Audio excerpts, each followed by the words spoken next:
Tim from Astrodeath. Welcome to Nightbreed. How you going, man? Good, mate. Great to be here. Thanks for having me. Yeah, good. So what happened back in 2018 to get Astrodeath started? So I was in a band playing bass guitar called Slug Punch, and we had been trying to write a record, and our drummer was very hard to get out of bed, and so we hired Yoshi, who plays in Astrodeath now, for that band. And that band was a little bit weird.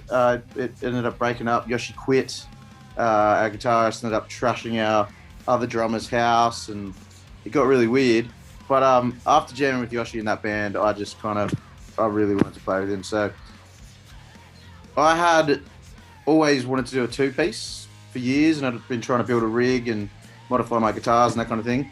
And then after I jammed with Yoshi in this other band, I kind of thought, well, that's the guy that needs to do it. So just got him on board, and yeah, we started jamming.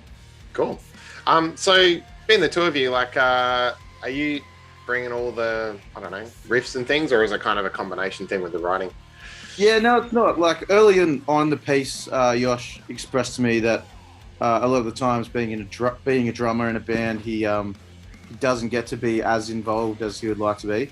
So we regularly swap instruments, and I'd say possibly half the riffs on the record are his. So yeah, it's pretty evenly balanced and that kind of thing. I do all the lyrics and the vocal stuff. He's not really into that, so that's kind of my thing. He does the drumming and we write the riffs together. Yeah, nice. Has it ever been tough playing shows like with that setup, or is it pretty straightforward once you got everything ready? Yeah, man, there are things that happen, like being just the two of us. If I have any form of technical difficulty with my guitar rig, or a string break or something, like most of the time it's like just call that song off, and there's not much. Like if you have two guitarists and a bass player and one of them cuts out, like you can get through a song. But if my guitar goes out, there's nothing behind me, so it's tough in that respect. And I gotta have the two guitars always ready, and yeah, that's kind of the hardest part. It's a lot of it's a lot of stuff to carry, heaps of amplifiers and stuff.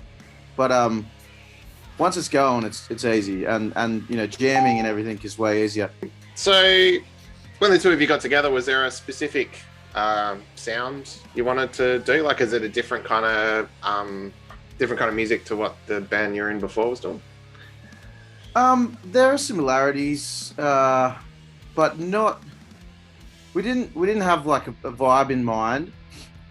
We knew we didn't want to be a blues two-piece band, only because we like blues and we like blues two pieces, but only because we thought there was heaps of two-piece bands doing the blues thing. I guess we wanted it to be heavy, but the earlier songs we were writing were kind of almost funky, still loud guitars and stuff, but we were trying some things, and then we kind of found our thing, and now we still experiment a bit, but we kind of found our thing, and we just do it and try and make it better every time. Yeah, cool. Are there any bands or albums that the both of you connect with that you both really dig? Well, Sabbath is the thing. Whenever we're in the van, we just listen to heaps of Sabbath. It's easy. The Deftones was one that influenced our writing a lot. Before Astrodeath started, I wasn't really that into, but Yoshi was kind of pushing me in that direction, and we kind of lean into that a little bit. A lot of the drum grooves and that kind of thing, kind of Deftones influenced, and it's a nice new kind of musical thing for me to think about and get into, which is cool. Yeah, cool. So yeah, 2019, the self-titled comes out. What do you remember about recording and everything? That was really fun and exciting, that session. So we did that with our mate Nick Franklin, and we did that live to tape at Linear. Well, most of it live to tape. We did all the music, but we did the vocals later. And that was it's such a cool studio. It was such a cool studio, and working in the analog world, we were excited, we were nervous, we were wondering, it was still really fresh and songs were pretty new, and wondering, if we could pull it off doing it to tape. And it was just kind of like we were right there trying to make it happen, and it felt really cool. Yeah, just being in that cool studio was rad, man, and just watching it build into a thing. You get a bunch of songs and you play them in a jam room, and to have it eventuate into something cool, and just, see it on a record. And I don't know if you know, but we put out a comic book before we put it on vinyl. We got our mate Gleno to kind of illustrate the songs as he kind of interpreted them. So that was all really cool. A lot of first experiences for me as well, recording to tape, pressing to vinyl, comic book, all that kind of stuff was, I'd never done it before, so it was really fun. Yeah, that's cool. So I was going to ask too, all the artwork on the singles and everything, it all seems pretty like, I don't know, like uniform. It's got a cool look. Is that all the same comic book artist? Yeah. So Gleno Smith, he's from Sydney. He's excellent. He plays in a few bands, Chinese Burns Unit, Hellebores, and Outcest. But he does art for, most of the punk rock bands in Sydney.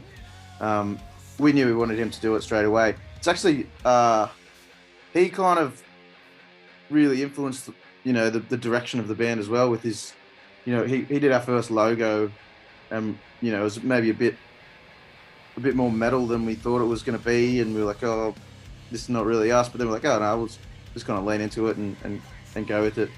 But, yeah, man, he is the best, and he's such a nice dude.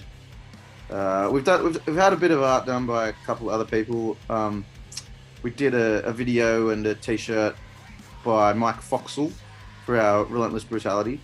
But yeah, I mean, Gleno's our guy. We'll stick with him forever, I'd say. Yeah, cool. So I've read that you guys, one of the recent videos you did, it was a 40-degree day and you're in the spare room with the green sheet. It's got that bit of Faith No More, Everything's Ruined thing, the screen behind you and stuff. That was all that going, man. That looks like fun. Yeah, so that's also our mate Mitch. He has a little kind of bedroom production company called Hertz Fist.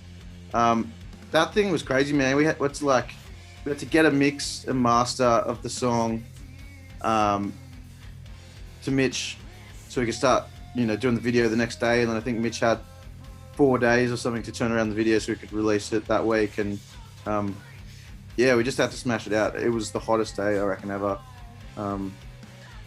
Good fun though. I mean, I kind of prefer things to and it's the same as when we're recording to tape, to just happen, like a bit of a bit of speed to it, so you're not sitting there thinking about it too much. And it's good just to punch things out, I mean, it's also good if you have ages and an endless budget, but we just didn't, that thing was shot on a phone.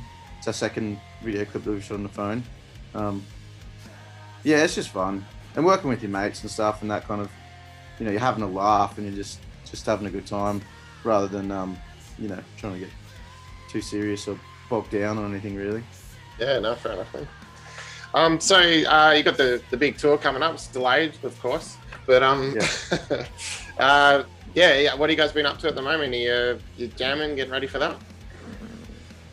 We're not jamming quite at the moment. We've been doing a few vocal sessions a week for the new record. We got one song to go on that. We are because we've got this time, we're putting a bit more time into the vocals. Doing the last record, we were really paying attention to like everything we do on this record. We have to be able to do exactly the same live. So there was no vocal harmonies, there was no guitar solos or anything like that. But this record, we decided, everyone does it. Just put a few little more bits in. So we're having a bit of fun. There's some organ parts and some backing vocals and things like that. So just putting the final touches on. One more song to go. That's kind of what we're up to. We'll start jamming soon. We kind of want to not, we're in a super harsh lockdown, so we're trying not to take the piss and just do what we have to do. So, we're not hanging out all the time. We're just, we've got to do some recording sessions, and that's, essential work. And that's all. We're kind of trying to be good. Yeah, because we want to tour. You know, we don't want to be stuck here forever. Yeah, of course. Yeah, man. So this album, the upcoming record, is the first recording that straight to tape thing, like the first one, and now you're writing stuff? No, we didn't. For a few reasons. That studio that we did it in for Linear doesn't exist anymore, and we didn't really have the budget this time either to do that. So we recorded our drums. We had this. We kept the ethos. So, you know, all the drum takes are all live drum takes. There's no edits. There's no dropping in. There's no click tracks, which has the same kind of, you know, you get a couple of chances to do it, and you know, it is what it is. So there's that similar vibe of recording to tape, but without the great sound. But you know, I think this one sounds better than the last one, and it was just recorded in our rehearsal studio. So, you know, it has almost changed my mind about whether you need to, you know, be in a fancy studio and spend all that money just to hire a space when, you know, you get some good preamps and a good engineer, and you're kind of laughing anyway. So, yeah, it's a good way to do it. You know, it wasn't as flash and as fun. I didn't feel like, you know, a mad rock star as much as I did in the other place, but who cares? So is there a date in mind for the release of this one? Oh man, it's all so hard to work out. We're thinking, you know, after Christmas, after the holidays, once everyone's back in normal life after the holidays, we'll, you know, maybe early Feb. Yeah, cool. But we'll see. It'll probably be ready earlier than that. It's all like, as you probably know, like it's hard to organise anything at the moment. So we just kind of, you know, we'll just wait and see, and if we see a moment, we'll do it. Yeah, no, cool, man. All right, well, look, Tim, thanks heaps for your time. Fingers crossed you get out of lockdown pretty soon, and this tour all goes according to the new plan. Thanks so much, bro. Yeah, cheers. Yeah, cool. Have a good one, man. You too, man.